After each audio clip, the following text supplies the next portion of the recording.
Government of Uganda, through the Ministry of Water and Environment, embarked on forming water and environment cooperatives work along water catchment areas in Upper Nile Water Management Zone to help restore degraded zones.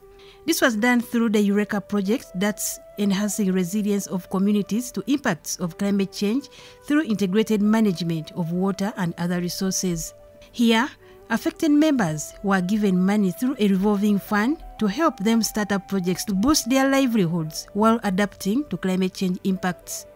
In Northern Uganda, 6 water and environment cooperatives have been formed under the Eureka project covering 16 districts under the Upper Nile Water Management Zone. First thing we did was to mobilize communities and develop plans so that they're able to propose solutions to some of the problems that they're part of. They are the local communities who understand this problem more. So we did the overall stakeholder engagement, a multi-stakeholder engagement to identify the issues that were affecting the catchment. And this was through the stakeholders forum meetings and individual consultations at different levels. And these issues which are picked and identified during the consultative process were now transformed into an investment options to provide solution to a number of problems that were identified.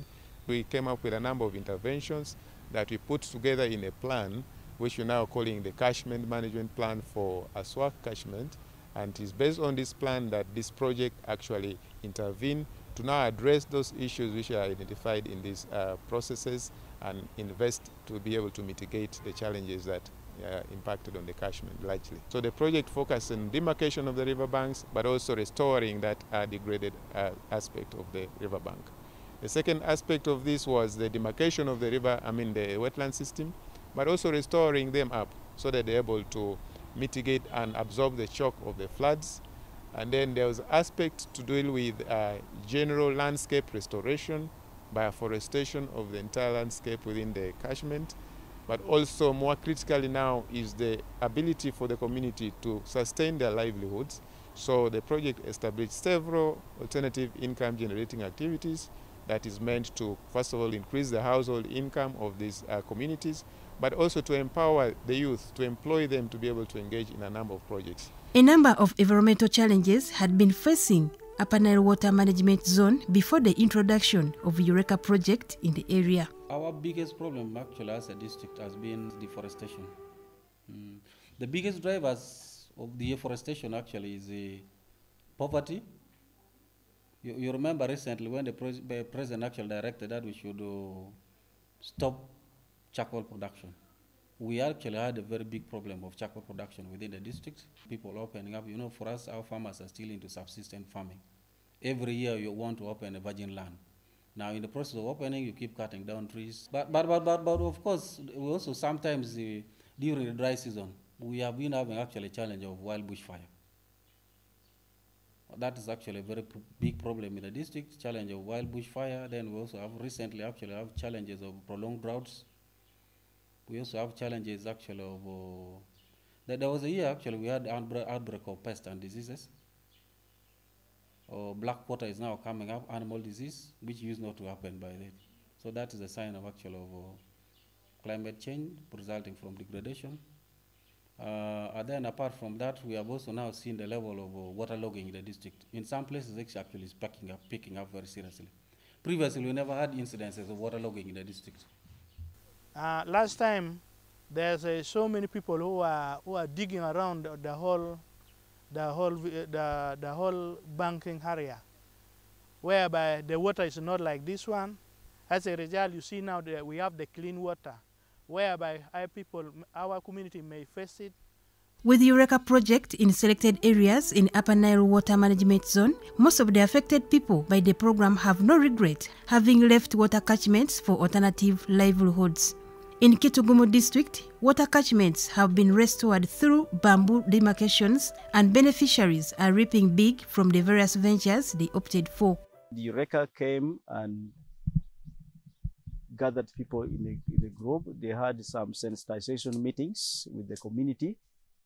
They sensitized the community on the value of protecting the riverbank. And after sensitization, they decided to plant the bamboos along the riverbank. This bamboo bamboos were meant to divide the river and the gardens. So now, as you see these bamboos, they are here to divide the rivers and the gardens. Basically, I used to farm around the Baba zone on the riverside. And I have been majorly based on horticulture. And I used to grow my vegetables in large quantity. So when demarcation of the river happened, it affected me so much. So the Ministry of Water and Environment gave me a project of my own. They supported me with a simple irrigation system, which helps me during dry season. But during rainy season, I do without the irrigation. So this is basically onions garden. This is where I'm planting my onions. I'm just transplanting them. I believe if they all pick up well, I can get like 5,000 kilograms. 5,000 kilograms. Because this space is nearly 1.5 acres, but the onions I have in the nursery bed can fit 2 acres. So I have another space there. After this one, I'll transfer more seedlings the other side. So I'm hoping to get 5,000 kilograms. How much does a kilo cost? It depends on the season. Now a kilo is around 2,500. So basically, around 10 million I can fetch from here. Yeah, I want to encourage the farmers to adapt to the system of the Ministry of Environment, to live in the river bank. And then they can form groups, and then we can seek for fund from the government to support them with some startup fund. Stakeholders in Orom Sub-County, Kitogumu District are now appreciative of Eureka project in the area due to the great change it has impacted on communities. Last time ago, there's no any tree along this river. So as a result of the Eureka, which came here in Orom in 2019, the area is so good. So it means our community, they are getting even a fresh fish. So this is a very big achievement in my government. My community, they are so happy. They don't know what is called how we can control this river bank. They mean that the government want to take their land. But as we work for only 3 to 4 years, people see the example now. The water is full in the river, even the trees there. So it means every river we have here in Oram or in Kitgum, we need to control by Eureka. The ministry has done wonderful work.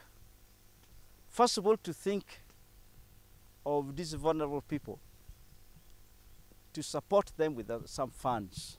This revolving fund is not going to die. We assure the ministry that it's not going to die. This revolving fund will continue and it will regenerate. In 3 years' time, we shall have more than what they've given us. So we are very grateful for what the ministry has done. Secondly, we request that the ministry should not leave this cooperative alone. They should keep coming to check on this cooperative. We should build the relationship with the cooperative. In Agago District, the chairperson of Orupo Opong River Bank Water and Environment Cooperative, Ogwaro Tony, says members, through sunflower growing, many of their problems have been solved. Basing on the impact that we are now seeing, it is of paramount importance compared to those days in the past whereby we used to cultivate along the riverbank. We have been facing a lot of challenges like in floods, when season for rainy season like this, floods everywhere. But currently, we are not experiencing that. I thank Minister of Water for that. We have 706 beneficiaries, and we got revolving fund as a grant from the Ministry of Water and Environment to the tune of 176,300,000. And it has been brought in phases. as you are seeing here. So, out of this grant has been given in terms of inputs, and we have given inputs to our farmers. Now, farmers, they have started now recovering.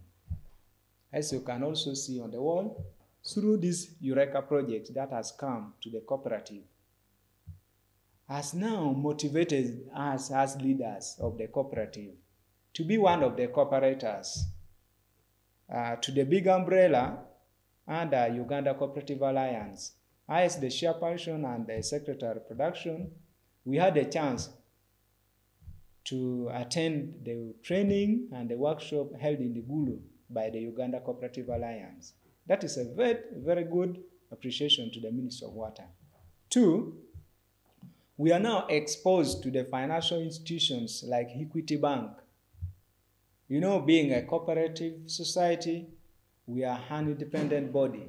So at the moment, we can stand on our own, not relying on the Ministry of Water. So because of that, we are now fully linked with the Equity Bank, and they are very willing to support us. And also the MTN company, they have given us services through Nyowe Ventures. All the 706 members, they have been given SIM cards for free, and we are now accessing agricultural inputs. Just you get your message, what you want, you link up. There's no need of maybe, no.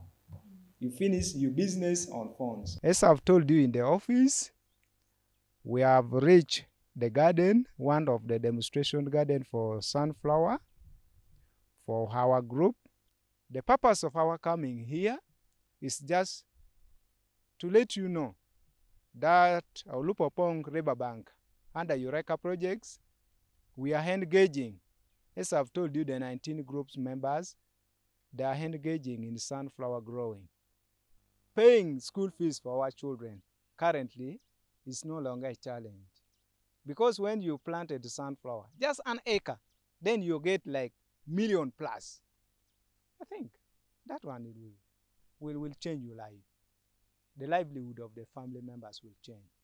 I do encourage government through Ministry of Water and Environment and the district officials that if possible, they should continue supporting us. In Otuke district, similar positive stories are heard from women who decided to opt for shea butter production instead of degrading water catchments.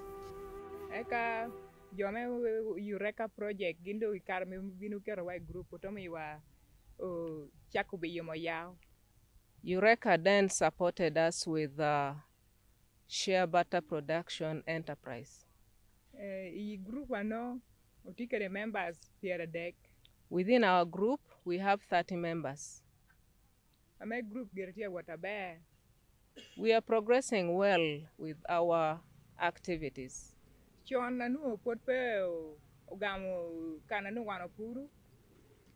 the wetland was demarcated, we used to cultivate rice.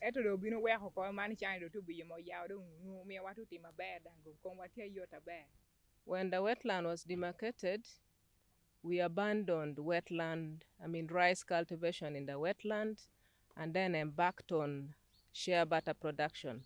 And as I speak, we are gaining a lot. The shea butter is generating a lot of income. We have 3 steps with our technology. We have the crushing unit, which you have seen inside, which crushes shea butter into powder.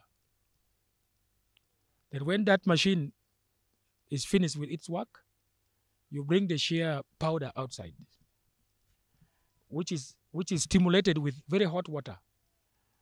Because this technology, when you don't stimulate with hot water, you may see the powder. But even if you press with 10 tons of a force, you can't see half liter of oil. So that stimulation processes makes the shea cake releases oil out during the pressing process. So after stimulating with very hot water, and there we have the ratio of amount of what you put to a particular amount of the powder in the saucepans we are seeing. So we know how to measure it, and that's what we have trained. Now, if you pick 80 kilogram of shea nut, then you crush into powder, you should be able to get 22 liters of oil. So the processing ratio is 4:1. And we have trained how they now know if they have crushed 80 liters, they know how much hot water they need to stimulate the powder for them to get 22 liters. According to Agago District Natural Resource Officer Oral David Churchill, they have been able to learn many lessons since the inception of Eureka, which they need to build on for future management of natural resources in the area. What we learned from the process actually is governance structures is very important, because right now, as we speak, we have worked through with these communities.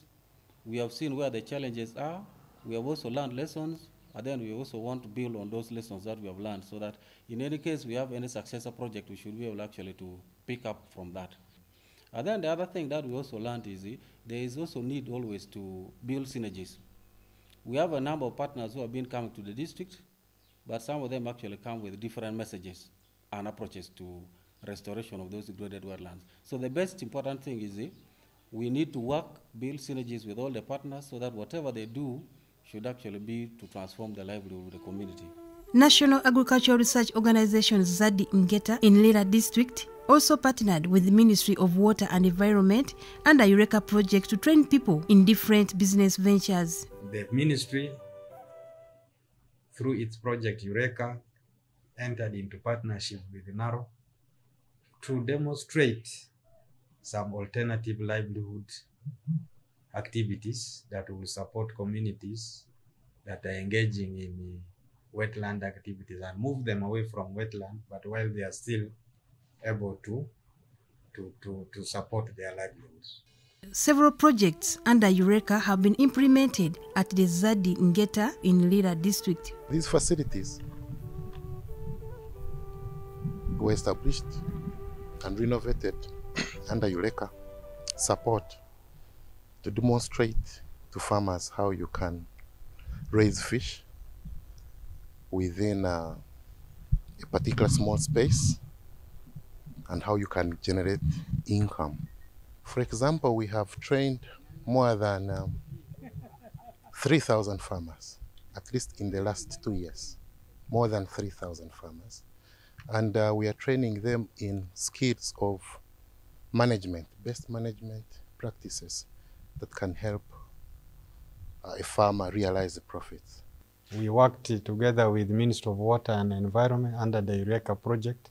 And one of the intervention areas was giving a facelift to this facility, a conference hall, so that the project at that time can use it for training their beneficiaries.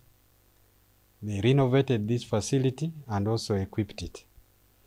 But the facility has been able to serve the community beyond the project. Welcome to the Value Addition Lab. In this lab, we do value addition on shea nut.